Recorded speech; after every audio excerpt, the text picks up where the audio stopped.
Selamat pagi, salam sejahtera untuk kita semua. Gloria. Kembali lagi berjumpa di Senyum Pagi THS THM, edisi 25 Maret 2021, dengan saya Virginia Ton dari Distrik Keuskupan Agung Kupang. Pada pagi hari ini saya akan membawakan renungan singkat yang direfleksikan dari Injil Lukas bab 1 ayat 26 sampai 38. Marilah kita siapkan hati dan batin kita untuk mendengarkan Injil Tuhan. Inilah Injil Tuhan kita Yesus Kristus menurut Lukas. Dimuliakanlah Tuhan. Injil Lukas bab 1 ayat 26 sampai 38. Pemberitahuan tentang kelahiran Yesus. Dalam bulan yang ke-6, Allah menyuruh malaikat Gabriel pergi ke sebuah kota di Galilea bernama Nazaret, kepada seorang perawan yang bertunangan dengan seorang bernama Yusuf dari keluarga Daud. Nama perawan itu Maria. Ketika malaikat itu masuk ke rumah Maria, ia berkata, "Salam hai engkau yang dikaruniai, Tuhan menyertai engkau." Maria terkejut mendengar perkataan itu, lalu bertanya di dalam hatinya, apakah arti salam itu? Kata malaikat itu kepadanya, "Jangan takut, hai Maria, sebab engkau beroleh kasih karunia di hadapan Allah. Sesungguhnya engkau akan mengandung dan akan melahirkan seorang anak laki-laki, dan hendaklah engkau menamai dia Yesus. Ia akan menjadi besar dan akan disebut Anak Allah yang Maha Tinggi. Dan Tuhan Allah akan mengaruniakan kepadanya tahta Daud, bapa leluhurnya, dan ia akan menjadi raja atas kaum keturunan Yakub sampai selama-lamanya, dan kerajaannya tidak akan berkesudahan." Kata Maria kepada malaikat itu, "Bagaimana hal itu mungkin terjadi, karena aku belum bersuami?"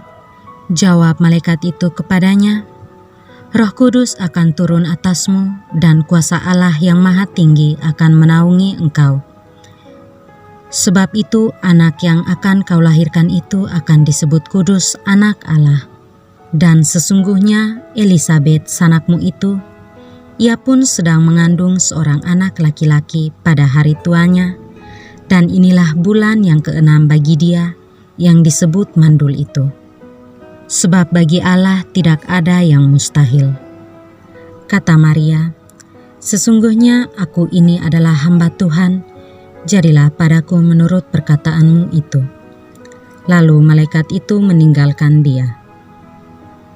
Demikianlah Injil Tuhan, terpujilah Kristus. Beriman seperti Bunda Maria. Dalam hidup, seringkali kita dilabelkan dengan sapaan orang beriman atau melabelkan diri sendiri sebagai orang beriman. Kita dengan sadar dan bangga disapa sebagai orang beriman, bahkan lebih dari itu, kita sendiri menyebut diri kita sebagai orang beriman yang percaya pada Tuhan. Namun disayangkan bahwa tingkat kesadaran kita sebagai orang beriman seringkali habis dalam omongan belaka tanpa membuahkan hasil dalam hidup setiap hari. Hari ini kita merayakan Hari Raya Kabar Sukacita, di mana Bunda Maria menerima kabar dari malaikat Tuhan. Hari Raya Kabar Sukacita ini, Allah memberi rahmat-Nya bagi umat manusia, dan karya inkarnasi Allah terjadi dalam hidup manusia. Sabda telah nyata menjadi manusia. Bunda Maria mendapat kasih karunia di hadapan Allah, sehingga Allah bernaung di dalamnya. Ada gerakan dari atas yang terlebih dahulu menyapa umat manusia demi keselamatan kita yang masih terbelenggu oleh dosa. Hari Raya Kabar Sukacita ini menunjukkan kepada kita bahwa Allah selalu mengalirkan rahmat-Nya tanpa henti kepada kita manusia. Maka kita diajak untuk membangun iman akan kasih Allah yang tercurah dalam hidup ini. Dalam bacaan Injil, kita melihat tentang kisah Bunda Maria yang mendapat kabar dari malaikat Gabriel.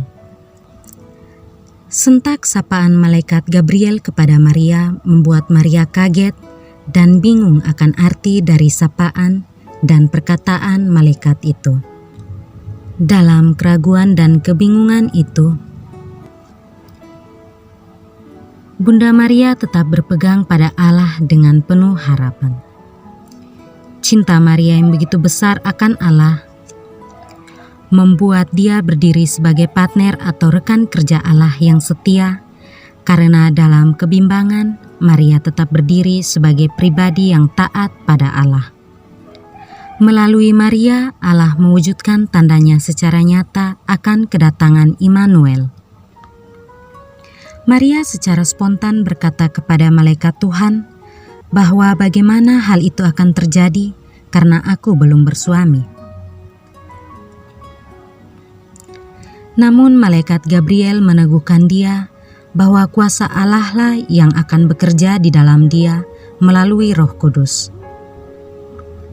Keraguan Maria sebagai manusia tidak membutakan mata hati Maria untuk melihat rencana dan kehendak Tuhan dalam hidupnya. Bunda Maria secara utuh menyerahkan diri pada Tuhan tanpa banyak protes. Kata Maria, "Sesungguhnya aku ini adalah hamba Tuhan, jadilah padaku menurut perkataanmu." Di sini kita dapat melihat bahwa iman Maria bukanlah model iman yang selalu menuntut tanda, dan juga bukan model iman yang bergerak dalam kekaburan, tetapi iman yang dibangun Maria adalah iman yang secara total dipersembahkan kepada Allah. Sikap Maria sungguh menjadi teladan bagi kita bahwa beriman adalah bentuk penyerahan diri kepada Allah secara utuh dan bukan setengah-setengah.